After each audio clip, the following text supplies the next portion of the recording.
আসসালামু আলাইকুম। আমি নিত্যদিনে রান্নাবান্না করার জন্য যে সমস্ত মশলা হয়, সাধারণত জিরে গুঁড়ো, ধনে গুঁড়ো, লঙ্কার গুঁড়ো, এগুলো চেষ্টা করি বাড়িতে বানানোর।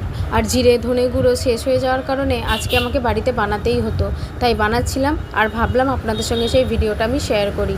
আমি এখানে যতটা পরিমাণ জিরে নিয়েছি ঠিক তার অর্ধেক পরিমাণ নিয়েছি ধনে, আর ধনেরও অর্ধেক পরিমাণ নিয়েছি রাঁধুনি। সবগুলোকে আমি শুকনো খোলার মধ্যে ভালোভাবে ড্রাই রোস্ট করে নিয়েছি।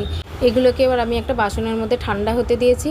আমি খুব সম্ভবত যখন জিরে ধনে গুঁড়ো একসঙ্গে করি, আমি তখন তার সঙ্গে কিছুটা পরিমাণ চালও ভেজে দিই।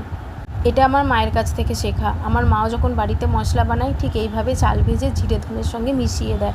সবগুলোকে ভালোভাবে আমি ড্রাই রোস্ট করে ঠান্ডা করে নিয়েছি। এবার এটাকে পেস্ট করার পালা। সবগুলোকে ভালোভাবে মিক্স করে নিলেই ব্যাস তৈরি হোমমেড জিরে ধনে গুঁড়ো। মশলার সঙ্গে এই যে চালটা আমি ড্রাই রোস্ট করে দিলাম, এইটা দেওয়ার ফলে এর ফ্লেভারটা খুব সুন্দর আসে আর মশলার স্বাদটাও অনেকটা বেড়ে যায়। এবার আমি এটাকে একটা কন্টেনারের মধ্যে ভরে রাখবো।